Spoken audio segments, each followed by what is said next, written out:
Subscribe कीजिए Gurukul hub channel को और बेल आइकन को दबाइए देखने के लिए लेटेस्ट एजुकेशनल वीडियो सबसे पहले। हेलो गाइस, आज की इस वीडियो में मैं आपके मोस्ट इंपोर्टेंट क्वेश्चन जो अक्सर मेरे से पूछा जा रहा है उसका जवाब देने जा रहा हूँ। क्वेश्चन ये है कि लगातार स्टूडेंट्स मुझसे ये पूछ रहे हैं कि इंग्लिश की प्रिपरेशन कैसे करें।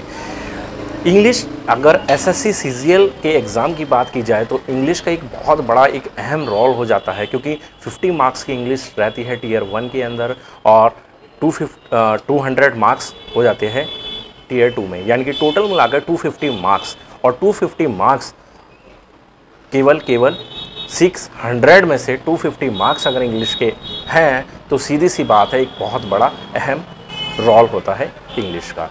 तो आज की इस वीडियो में मैं आपको यही बताऊंगा कि जैसे अब मात्र 1 महीना बचा है, इस 1 महीने में आप क्या स्ट्रैटेजी अपनाएं जिससे कि आप इंग्लिश को बेहतर स्कोर कर सकें, 40+ का स्कोर्स भी इजीली अचीव कर लें। तो बस मैं आपको बताऊंगा, तो आप बस इस वीडियो को लास्ट तक देखें, एक एक बात को एक अच्छे से समझें, ठीक है। तो चलिए देखिए आपको करना क्या है। मैं आपको एक बुक सजेस्ट कर रहा हूँ MB पब्लिकेशन की, MB बुक्स के नाम से आती है, जिसके अंदर प्रीवियस सेट दिए हुए हैं। 133 सेट्स थे जो पुरानी बुक थी। अब ऐसा हो सकता है कोई नई भी आ गई हो, तो मुझे इसके बारे में आइडिया नहीं है अभी फ़िलहाल ऑनलाइन, ठीक है। तो मैं आपको ये बुक सजेस्ट कर रहा हूँ MB बुक्स। तो ये आप ऑनलाइन परचेज़ कर सकते हैं, इसका लिंक मैं डिस्क्रिप्शन में दे दूँ। अगर आपको लोकल मार्केट में अवेलेबल है तो आप लोकल मार्केट से भी इस बुक को परचेज़ कर सकते हैं, ठीक है। अब इस बुक को पढ़ना कैसे है, देखिए इसमें क्या है कि 1995 से लेकर अब तक के सारे एग्ज़ाम दिए हुए हैं एसएससी की, सभी एग्ज़ाम, चाहे एसएससी सीजीएल का एग्ज़ाम हो, CHSL का एग्ज़ाम हो, ठीक है, सेक्शन ऑफिसर के एग्ज़ाम हुआ करते थे पहले, ठीक है, तो वो सब एग्ज़ाम दिए हुए हैं, CPO के सभी एग्ज़ाम दिए हुए हैं, MTS के सभी एग्ज़ाम, टोटल इंग्लिश के जितने भी पेपर हुए हैं एसएससी के वो सभी इसमें दिए हुए हैं। तो अब आपको करना क्या है, आप मान लीजिए कॉमन एरर को ही उठाते हैं सबसे पहले। तो आप क्या करना है आपको कि डेली आपको कम से कम 10 से लेके 15 सेट की कॉमन एरर पढ़नी है। डेली 10 से लेके 15 सेट, अगर आप ज़्यादा कर सकते हो और अच्छी बात है, ठीक है। तो मैं मानता हूं कि 8 से 10 दिन के अंदर आप उस पूरे कॉमन एरर को पढ़ जाएंगे एक साइड पे। तो और 10 से 15 सेट की कॉमन एरर पढ़ने में मुश्किल से आपको 1 घंटा या सवा घंटे का टाइम लगेगा मैक्सिमम से मैक्सिमम, ठीक है। आप कॉमन एरर को पढ़िए, कहाँ एरर है उस एरर को फाइंड कीजिए, उसमें सॉल्यूशन दिया हुआ होता है, सॉल्यूशन के साथ साथ उसमें आपको ये भी दिया होगा कि किस वजह से ये एरर है, उसमें रूल नंबर भी दिया हुआ है कि कौन से पेज पे आपको रूल मिल जाएगा, क्योंकि इसमें स्टार्टिंग में सारे रूल भी आपको दिए हुए हैं। तो आपको स्ट्रैटेजी अपनानी है कि डेली आपको कॉमन एरर 10 से 15 सेट आपको डेली पढ़ने हैं, ठीक है।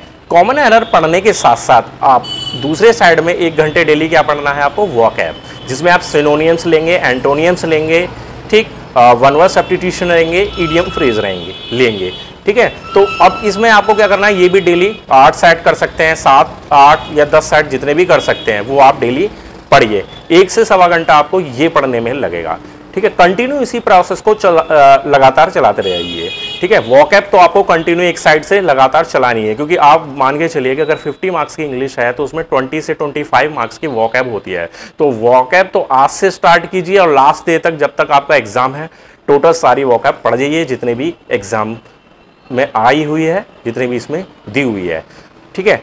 इतना करते रहिए, कॉमन एरर साइड से चलती रहेगी। कॉमन एरर जब आपकी कंप्लीट हो जाती है उसके बाद आप कोई दूसरी चीज़ उठा लीजिए, जैसे कि उठा सकते हैं सेंटेंस इंप्रूवमेंट, ठीक, वो आप करते रहिए। इसके साथ साथ मैं आपको एक चीज़ और बताऊंगा कि ये 2 चीज़ साथ साथ चलती रहेंगी, कॉमन एरर साथ चलती रहेगी, वॉकअप साथ चलती रहेगी। कॉमन एरर खत्म हो जाएगी, सेंटेंस इंप्रूवमेंट आप चला लेंगे, सेंटेंस इंप्रूवमेंट खत्म हो जाएंगे तो फिलिंग द ब्लैंक्स चला लेंगे, ठीक। लेकिन इसके साथ साथ आपको क्या करना है, कम से कम डेली कोई भी एक सेट में देख लीजिए, 2 सेट में देख लीजिए, केवल कम से कम एक पैसेज डेली, कम से कम एक पैसेज तो आपको डेली करना है। 1 भी कर सकते हैं, 2 भी कर सकते हैं, ये आपके ऊपर डिपेंड करता है, लेकिन 1 तो कम से कम आपको डेली करना है। इससे क्या होगा, 30 दिन के अंदर आप 1 भी डेली करते हैं तो 30 पैसेज कर जाएंगे, आपकी कॉम्प्रेंशन लेवल भी इंक्रीज हो जाएगी, ठीक है। अगर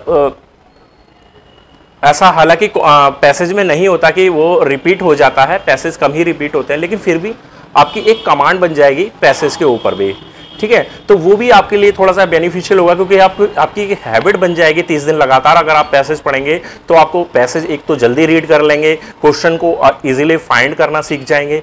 ठीक है, तो ये एक प्रोसेस में ये भी चीज़ रहनी चाहिए। अगर यही चीज़ जितनी भी मैंने आपको बातें बताई हैं, अगर इसे आप 30 दिन कंटिन्यू करेंगे तो निश्चित रूप से आपके अंदर कॉन्फिडेंस लेवल बढ़ जाएगा, आपकी तैयारी भी, आप कम समय में पूरे के पूरे सिलेबस को कवर कर चुके होंगे।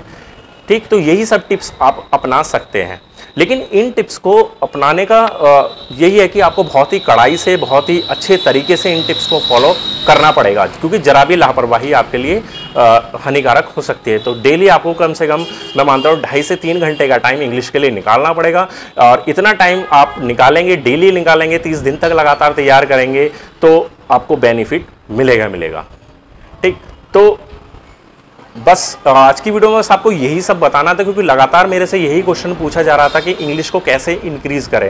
देखिए, और कुछ बुक पढ़ने की बिल्कुल भी आवश्यकता नहीं है इस टाइम में। अगर आपको लगता है कि आप इंग्लिश अच्छे से अचीव नहीं कर पा रहे हैं, इंग्लिश में स्कोर नहीं कर पा रहे हैं, प्रैक्टिस सेट कर रहे हैं, ऑनलाइन सेट भी कर रहे हैं, और आपको लग रहा है कि आप वो लेवल नहीं बना पा रहे हैं इंग्लिश में, तो सबसे बेस्ट तरीका यही है कि सारी बुक छोड़ दीजिए। SP बख्शी आप पढ़ रहे हैं उसे छोड़ दीजिए।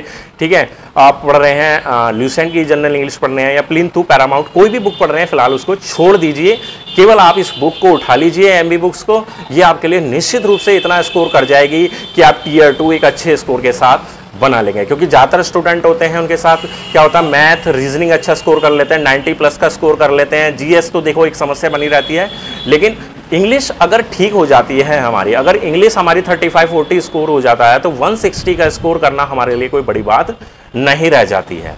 ठीक है, तो वही है कि आप फिलहाल अगर आपको लगता है बिल्कुल भी आपका कॉन्फिडेंस नहीं बन पा रहा है इंग्लिश के लिए तो मैं यही कहना चाहूँगा लास्ट में कि आप जितनी भी बुक्स आप पढ़ रहे हैं उन सब बुक्स को फिलहाल छोड़ दीजिए, केवल एक बुक ये उठा लीजिए और डेली 3 घंटे, 2.5 से 3 घंटा डेली दबाकर इसमें प्रैक्टिस कीजिए। निश्चित रूप से आप सफलता मिलेगी, आपका कॉन्फिडेंस 2, 4, 5 दिन के अंदर ही आपके अंदर कॉन्फिडेंस दिखाई देने लगेगा इंग्लिश के लिए।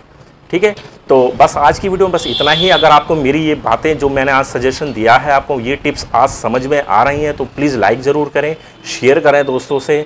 ठीक है, और आप पहली बार हमारी वीडियो को देख रहे हैं, हमारे चैनल से परिचित नहीं हैं, तो प्लीज़ हमारे चैनल को सब्सक्राइब करें। धन्यवाद।